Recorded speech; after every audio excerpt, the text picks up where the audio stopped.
Formation of 2D shapes from 3D objects. तो इस video में हम 3D ऑब्जेक्ट से 2D शेप्स कैसे बनती है वो देखेंगे। नाम क्या है इस वीडियो का? Formation of 2D shapes.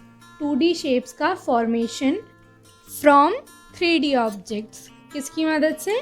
3D object की मदद से 2D शेप्स का फॉर्मेशन।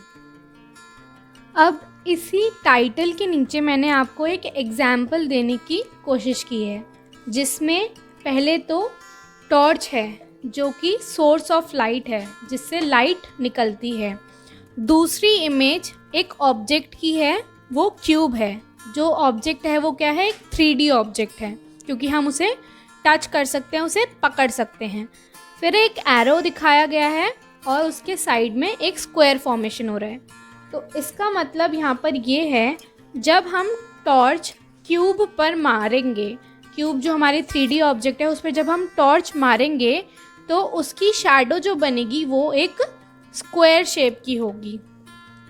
अब इस एग्जाम्पल को हम थोड़ा इलैबोरेट करके, थोड़ा बड़ा करके देखेंगे। तो सबसे पहले हमारे पास ये टॉर्च है जिसमें से लाइट निकलेगी, जो सोर्स ऑफ लाइट है। और ये दूसरी हमारी एक ऑब्जेक्ट है, एक 3D ऑब्जेक्ट है जिस पर यह लाइट हम डालेंगे। और ये 3D ऑब्जेक्ट किस शेप का है? ये क्यूब शेप का है। अब जब हम इस पे लाइट मारेंगे तो हम देखेंगे कि पीछे एक स्क्वायर शेप की परछाई बन रही है। स्क्वायर शेप की क्या बन रही है? शैडो बन रही है। और वो शैडो कब बनेगी? जब हम कोई वस्तु पर लाइट मारते हैं तो पीछे हमारी एक शैडो बनती है ना? तो आपको ये एग्जाम्पल समझ आया? अब हम आगे बढ़ते हैं। अब हम इन 4 वस्तुओं को लेकर, 4 3D ऑब्जेक्ट्स को लेकर देखेंगे कि इनसे कौन कौन सी 2D शेप्स बनती हैं। तो हमारी ये 4 3D ऑब्जेक्ट्स कौन कौन सी हैं? पहला तो हमारा है क्यूब, फिर है हमारा क्यूबॉइड, उसके बाद है हमारा स्फेयर और चौथा है हमारा कोन। तो अब हम एक एक ऑब्जेक्ट को लेकर देखेंगे कि उनसे कौन सी शेप बनती है। तो सबसे पहले हम क्यूब का ही एग्जाम्पल ले लेते हैं। तो हमने इसे ऐसे अटकाया है कि जिससे हम उस पर लाइट मारेंगे तो उसके पीछे एक शैडो बने। तो जब मैंने इस क्यूब पर अपनी टॉर्च से लाइट मारी तो इसके पीछे एक स्क्वायर की शैडो बनी, स्क्वायर की परछाई बनी। तो इससे हमें पता चला कि क्यूब ऑब्जेक्ट से स्क्वायर शेप बनता है। अब हम दूसरी 3D ऑब्जेक्ट पे आ जाते हैं। तो यहाँ पर मैंने एक स्फेयर दिखाने के लिए एक बॉल का यूज़ किया है। जब मैंने इस बॉल पर टॉर्च मारी तो उसके पीछे एक सर्कल की परछाई बन गई। आपको दिख रही होगी, इसमें एक सर्कल की शैडो बन गई है। तो इससे हमें यह पता चलता है कि जब भी हम किसी गोल चीज़ पर टॉर्च मारेंगे या लाइट मारेंगे तो उसकी शैडो या परछाई हमेशा सर्कल शेप की ही बनेगी। तो नेक्स्ट जो अब हमारा 3D ऑब्जेक्ट है वो क्यूबॉइड शेप का है।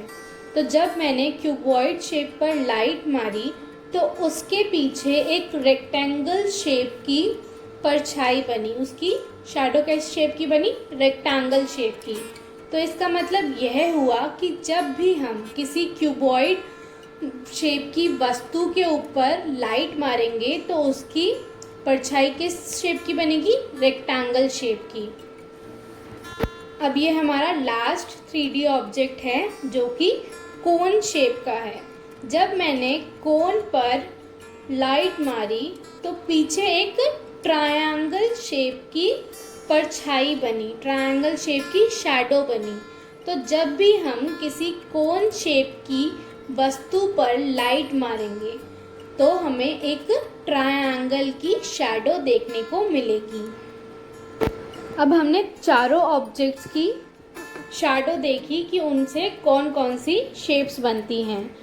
तो अब मैं आपको यह बताना चाहूँगी, जो हमने ये 3D ऑब्जेक्ट्स देखी, जिनके ऊपर हमने लाइट मार के इनकी शैडो देखी, यह सारे 3D ऑब्जेक्ट्स वो हैं जिन्हें हम हाथ से पकड़ सकते हैं, उठा सकते हैं, या फिर उनको मतलब टच कर सकते हैं, उन्हें फील कर सकते हैं। लेकिन जो इनसे शैडो बनी थी वो 2D थी। वो 2D शेप इसलिए थी क्योंकि हम उन्हें छू नहीं सकते, हम उन्हें पकड़ के हिला नहीं सकते। लेकिन इन 3D ऑब्जेक्ट्स को हम पकड़ के फील कर सकते हैं, इन्हें हम मूव कर सकते हैं, इन्हें हम मतलब उठाकर देख सकते हैं, है ना। तो अब आपको इसमें 3D ऑब्जेक्ट और 2D शेप्स का अंतर भी पता लगा होगा।